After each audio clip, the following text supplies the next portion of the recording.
Welcome to the Aiming Five-Hole podcast. This week, Phil and I are going to talk Habs Leafs updates as usual. We'll talk about some early season success stories and a few oddities.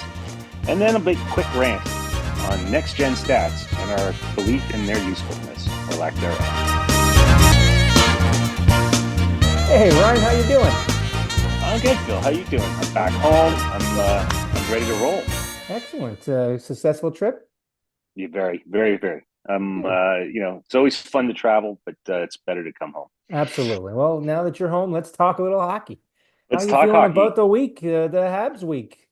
Well, they didn't play much this week, so they had time to practice their defensive game. Had a nice little game against St. Louis the other night, which I thought they were going to get crushed on because of what the Blues did to the Leafs a couple nights earlier. We'll talk about the Leafs in a minute, but yeah, we'll talk about that in a minute. But that Arpon Basu on The Athletic is, he's one of the best writers in the league, and he's, talking a lot about the hybrid defensive system and how they practiced it a bunch, and we're sort of simplifying it a little bit. And yeah, they did look better in their zone. But that's only part of the story, right? Like this team gives up more odd man rushes than my beer league team. I think I counted like four. I think I counted like 4 or 5 in the first period alone, and it's just like, how does an NHL team keep doing that? And Gary Galley, who I don't fancy, he's not my favorite. Was correctly pointing out everything that they were doing wrong, and like they were not getting pucks deep when they were getting them deep. They were making moves in places without support that they shouldn't have. The defensemen were chasing the play deep, but the forwards weren't even coming back to support. Like, this is basic stuff. But how much of that do you put on being on a young team and still coming together? And look at they're a young squad, which we talked about earlier this year. They are a very young squad. There's no question. But I don't know. Some of that stuff seems pretty basic to me, especially because they've been drafting for the last 5 years on hockey IQ, more than anything else, at least according to what they say. Well, that's pretty basic intelligence stuff, right? Who's in charge of the defensive zone in the coaching? St. Louis was an offensive player. Let's be honest. He was not the most defensive responsible person. He wasn't bad, but so who's helping him on the defensive end when it comes to Montreal? What's the coaching staff doing? I don't know if they have someone who's specializing in the defensive end. No, Kirk's been gone for a while. He was back. I don't think so. No. But if he is, sorry, Kirk. We should know that. They've got a long way to go. There's no question. But when they're not playing horribly, they're a really fun team to watch. Yeah. And last night was an example of that. Even with all the defensive, all the sort of neutral zone turnovers that led to odd man rushes, it was an exciting game. The right people scored. It was nice to see Kirby Dach get off the schneid, right? Like the guy's got his first goal in 7,000 days. And Caulfield got another one. So it was a fun game. And then tonight, I was going to say, let's transition because we are taping this Sunday while they're playing the Flyers. And the first period just ended, and there was a travesty and a penalty tonight. I know you're burning to talk about this. I'm burning to talk. It was literally the worst penalty call I have ever seen in my life. For those of you who are listening to this and didn't see it, I don't know if there's a way to go back and find this on the interwebs. It'll be all over the place. So Sean Couturier hits, and it was a completely clean hit. No question about it. Hits Kirby Dach in the neutral zone. Got him a little high. In. Got him a little high. It was a little high, but it was incidental. Yeah, and Dach sold it too. But then Couturier goes in, and Arbor Jackeye grabs him, and they do a little jawing. And I guess Jackeye challenged into a fight, and Couturier feels he has to accept. So Couturier, begrudgingly. He didn't want to do it. But he dropped the gloves first, and then Jackeye drops the gloves. And before his gloves even hit the ground, Sealer comes in and tackles Jackeye to break up the fight because he doesn't want his captain getting the living daylights beat out of him. So what I'm expecting is 2-minute rough on Jackeye, 2-minute rough on Couturier, and a 2-minute rough on Sealer. Instead, we get 2 minutes on Jackeye for unsportsmanlike conduct. Absolutely. Mike Johnson was losing his mind. It was crazy. This is the things that we were just talking about this before we started rolling tape on this, but this is where the rest, you'll never hear about it publicly by the NHL, but there is a disciplinary review on refereeing calls as well. And you won't ever hear what they said, and they will never admit that there was a wrong call, but this will go on this referee, and I don't have the referees up here who was reffing tonight's game, but it'll go against his record and it'll count towards his positive negative ranking when it comes to who gets the work in the playoffs and Right. whatnot. So that's where it'll hurt the ref. And in all the leagues, then none of them will come out Publicize it. and Yeah. publicize how they treat their referees. But this was one of the worst calls I've ever seen in my life in hockey. Like, Yeah. I I'm no I'm excuse still in for it. shock by it. I'm still in shock by it. The good thing is they came back, they killed the penalty off, and they scored first. It went to the intermission at 1-1, but Yeah, and Caulfield just hit the post. So look at it. You're watching while we're doing this. That's great. So it's good. so overall, look, if they win tonight, they're back to being 500, Yeah. where I thought they were as a team. So all good. But now let's talk a bit about the Leafs because Oh God. you're not as happy about that. No, I don't even know where to begin. I'm a little apoplectic about this because, in the first 6 games of the season, even in their 2 losses, as we talked about, they showed signs of playing a different brand of hockey, playing tough down low, winning puck battles, being responsible in their own zone, getting the puck out, being a team format and playing as a 5-man group all the way around the ice and showing real positive signs. Even in their loss to Montreal in the first game of the season, they looked good and really looked good, even in the loss to the Rangers last weekend. Mm-hmm. It was 4-1, but it was really 2-1. It was two empty net goals, but they looked good. And what was a measure up game. Then they blow the doors off of Tampa Bay. And again, another team that they've had a lot of problems with over the years in the playoffs, more so than the regular season, but still needed a measure up game. And then in come the Columbus Blue, or on the way with the Columbus Blue Jackets, and they throw up an absolute stinker. They follow that up with another stinker against the Blues. And then last night, I know there's some positive people talking positive that they showed up a little bit late in the game, but they were lucky and they didn't deserve the point that they got as far as I'm concerned. But the last 3 games, losing 3 in a row, they looked again. I felt like I was watching the last 2 years team where they were dysfunctional in all zones of the ice, losing puck battles, not playing as a 5-man group, not being able to get the puck out of their net. We talked a lot last season about how much trouble they had getting the puck out of their own zone. Last night there was 3 occasions in a I think it was like a 2 or 3 minute shift where they were pinned in their own zone 3 times in that 2 minutes. The puck got to the blue line with the puck on their stick and it didn't get out. It didn't end up in a goal, but Stolhart's had to stand on his head. It was absolutely insane, and it's just infuriating. Berube, I'm sure, came out today, and some of the reporting and some of the stories is, you look at. I took solace in last night's game. They dug back in. They got back into the game. They tied up. We got a point, but I think that's a little bit of him going, okay, I can't grind them for 3 straight games and not give them Yeah. something positive. But there's very little positive to talk about the last 3 games. I saw a lot of last night.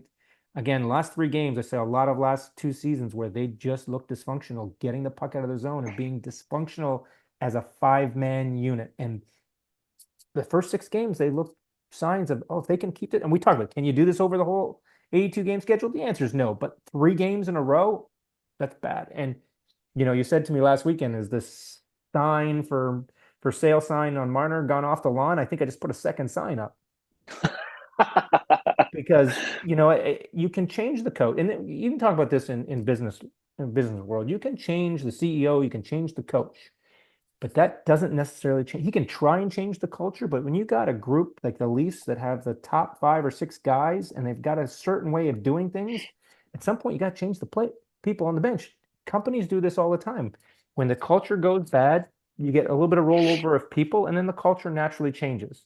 The Mm-hmm. coach can only do so much, and it's early in the season. I know I'm sending alarm bells here, but at some point you got to change the things that are going on in the ice, and by doing that, you have to change the personnel. Now, hopefully, Carl Yarnock Carton. There we go. Cali Cal Yarncroc. Yarcroc is coming back hopefully in this next couple of weeks. Dewar has got to come back now. I was sort of saying in the first 6 games, where do they slot those guys in because they were playing really well. Now I can't wait Mm-hmm. for them to come back because there's got to be slots for them now.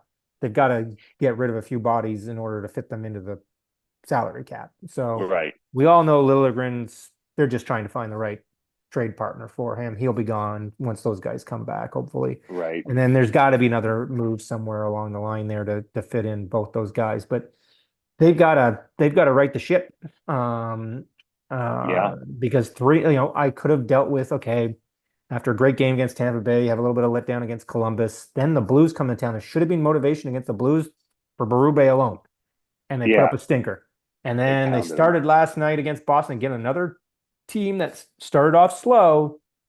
And how you got two teams that needed that game badly, and the Bruins wanted. There was a point last night where the Leafs only had 2 shots in the first period at 5-on-5. It was crazy. So, you know what? Move on now. They've got a tough On the couple plus games. side, Stolarz is playing really well. Awesome. Like I You've think, got a great goalie there. yeah, I think you got to be really happy if you're a Leafs fan that knowing that if Wool can't play as much as he's supposed to be play this year, that you're going to have these two are going to go 50-50, I think, throughout the whole season. And Yeah. and Stolarz might steal the net and might play a little bit more. So far, if you look early, he's going to play more just because he's playing so well. But Look, those two guys could do like a Allmark Swayman kind of yep, deal. I mean, they look both of them are when they're at their best, they're really good goalies, right, and they can they could save the Leafs in the playoffs when they break right, down defensively. right. I'm trying to give you reason for hope here, No, I man. know. Look, but the problem is we got the Jets. The Leafs have the Jets on Monday night, and that's going to be problematic.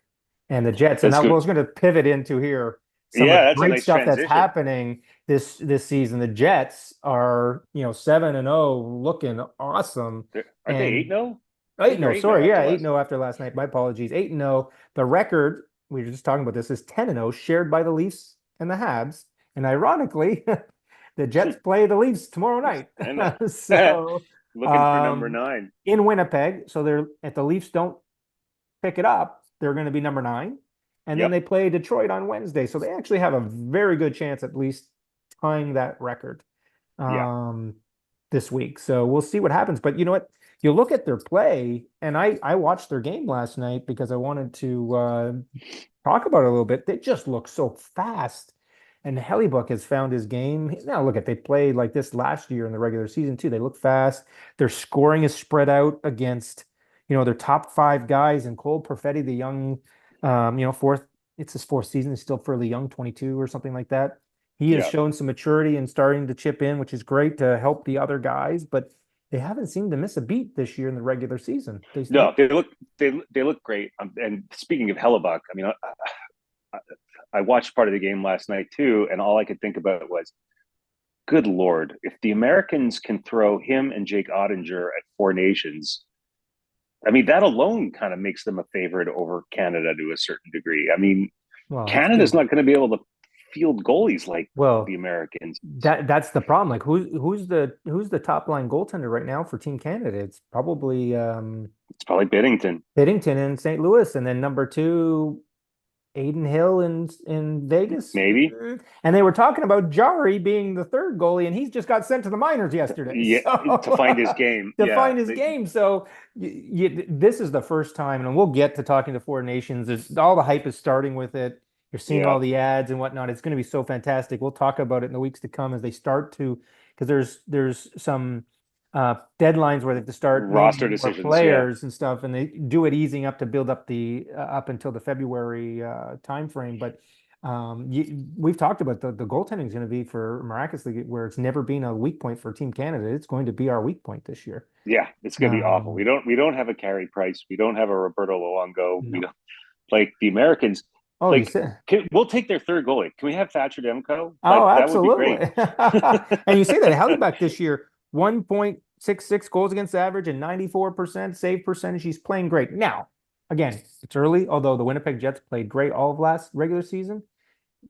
Let's just talk about, again, can't get switched forward to the playoffs, but this is a team as well, like the Leafs, the last few years have just Built for the regular season. built for the regular season and then disappear. Like what happened against Colorado last year, going out in five? It was a whimper five. Yeah, It was a whimper five against Colorado team that was there for the taking. yeah, So can they turn it up again in the playoffs next year? That would be great. So, but other great things. Let's just not talk about Winnipeg's great yeah, start. Other great things happening this season. Surprisingly, the Knights are leading the goals for status. Who thought that was going to happen? And they lose their 40 goal scorer to to to uh, to Nashville, and Nashville's yeah. 28th in goals for with only 21 goals. Like, and they've It's a added little two bit. 40 goal scorers. It's a little bit bizarre, right? It's a little Yeah. bit bizarre. The other thing that's kind of weird about all of that is that Mark Stone is leading the league in scoring. He's been Oh, on an absolute monster tear, and maybe maybe the Knights should have realized we're actually better off not burying him until the playoffs to save yeah, the yeah, yeah, salary cap money. We'll yeah. actually be better off playing him. Yeah, He's such an absolutely. impressive player. I love Mark Stone. He just plays the right way. Well, he He plays plays hard. physically. Yeah, he's. I'm happy for him. I hope Yeah, he stays absolutely. healthy.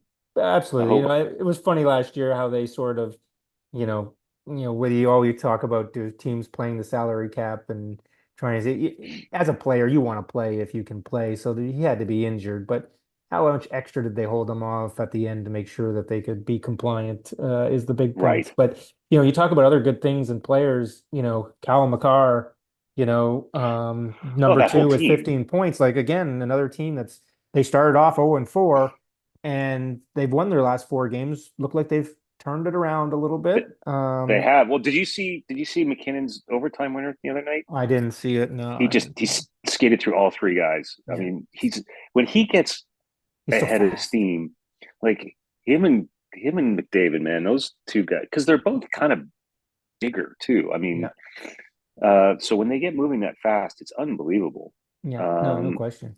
But what's the last time a defenseman was, Ledley, led the it's league only in happened. points? It's only happened once, twice. It was the same guy both times, Bobby Orr. I don't have my So jersey up behind me. I should have you my don't Bobby have Orr your jersey up jerseys. behind you today. Uh, but look, I think what's important to note from all of that is you look at the set other than Mark Stone, like almost all of the jerseys on the leaderboard and assists anyway um, are blue and maroon. Yep. They're scoring a lot of goals. That means they've also given up a lot because they're only 4-4, but they're Yep. definitely finding their stride. The weird thing about Cale Makar, though, is I don't want to take anything away from this kid. He is a magical, magical player. He is so skilled. He is. Let's pump the brakes on the Bobby or Oh yeah, we got a long way to go before we get comparisons. there. First of all, you got a long way to go. We're what 8 games into the season, nine Well, I'm games talking into about the even season. young in his career is what season 4 or 5. Yeah, yeah, exactly. But the crazy thing is he has 15 points in 8 games, and he's a -2, Well, the which team as means a whole now, is now, now, granted, he's a player that has a lot of power play points, right? So yeah. you take those off the top, but he's clearly also on the ice for a lot of goals against. Yeah, well, Um, they're -3 as a team. They're among the leaders in goals against, so they're going to have to score a lot of goals. We talked about it. They're still weak on the yeah, back end in net more so than they are in the point. So, I've never even heard of the guy that's been throwing in the net the last few games. Although apparently he's playing pretty well. So yeah. But yeah, the three in a row, which is great. He's winning, and let's talk about a little bit of giving. I hate to do this to give this guy kudos, but Freddie Anderson in Carolina, count. 148 save percentage, goals against average right now. He's So every time again, he plays well, do you just be like, why couldn't he do this with right. us? Well, he's got to stay healthy too. Like again, Yeah, injured last year, then had a decent okay playoff, not great. Left a couple.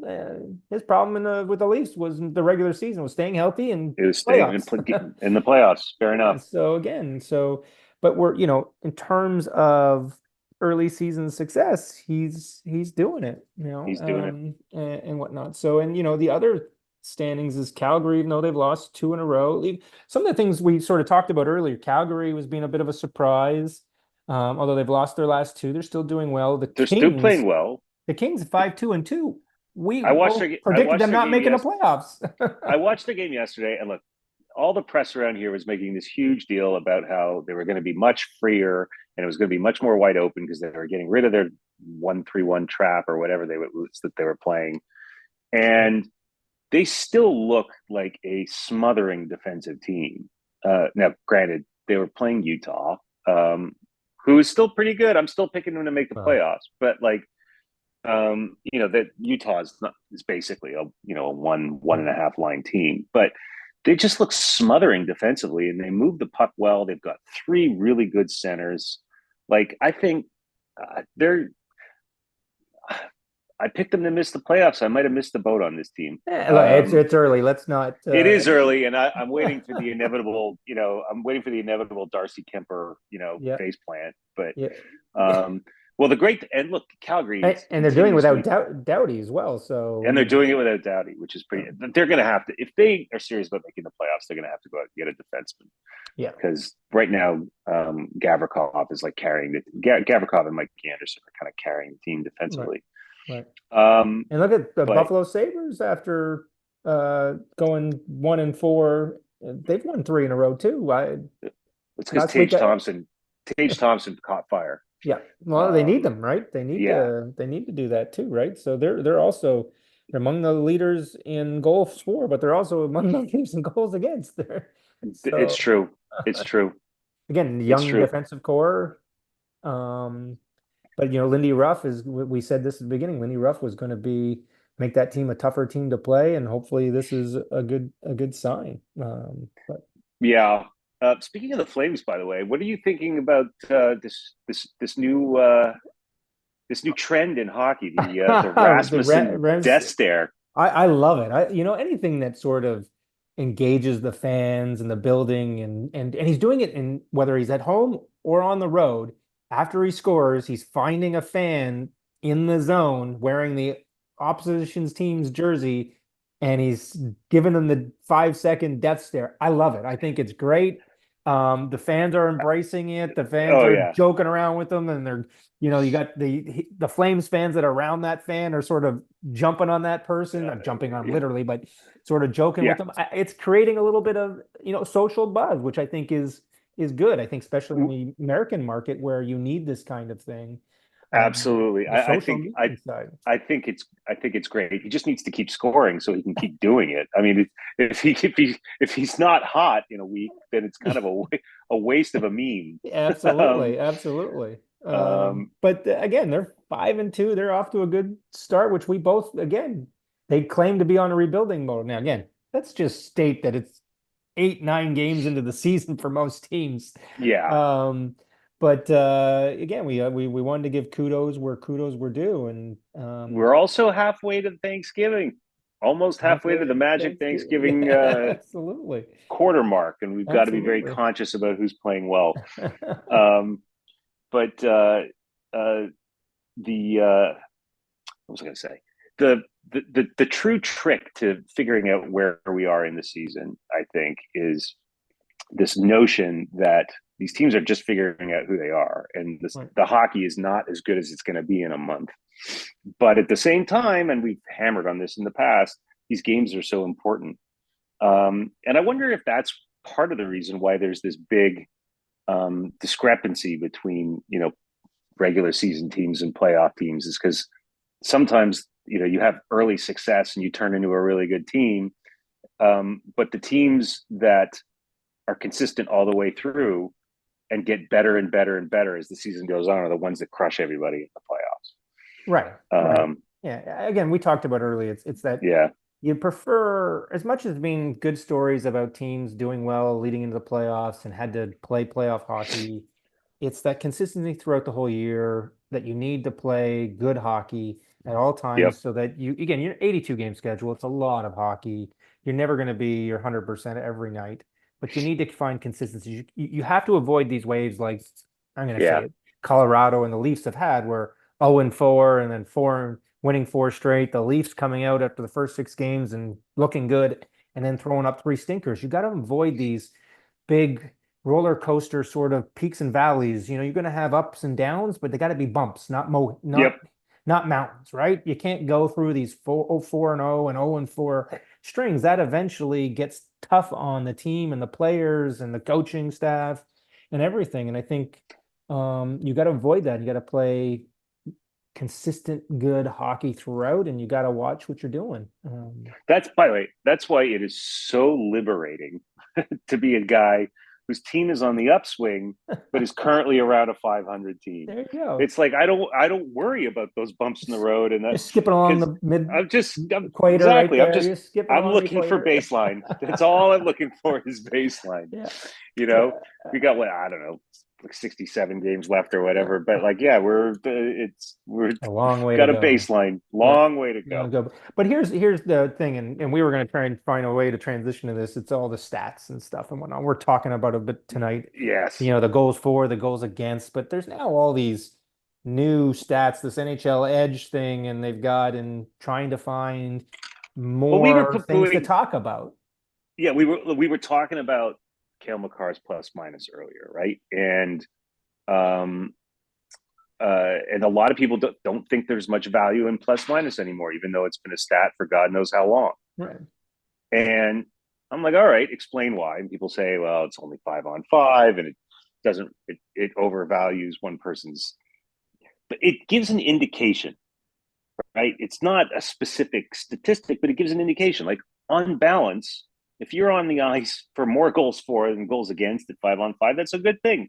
Yes. But some of these complicated statistics, Well, like expected goals for, expected goals against, Corsi, these heat maps of where shots are being oh taken yes, shot from, and location, shot speed, shot distance, skating speed. Like, look at we all love to watch McDavid and McKinnon skate because they're so fast and they do great things with the puck. But at the end of the day, do those stats really matter that the guy reached a top speed of 23 miles an hour? It's all situational. Who cares? Did he score the goal and it went down? Did he look exciting? Great. I kind of equate it to what's going on in some other sports like golf, where they're starting to talk more and more about all these fans want to know more information about the stats, spin rates and ball speed and the wind speeds and all these different. Who cares? I'm a two handicap. I'm a pretty damn good golfer. I couldn't care less, and I don't know what to do with those stats and spin rates and whatnot. I know the ball spins too much. It goes off in weird directions and launch speeds and launch trajectories, but who cares? It's the same thing in hockey.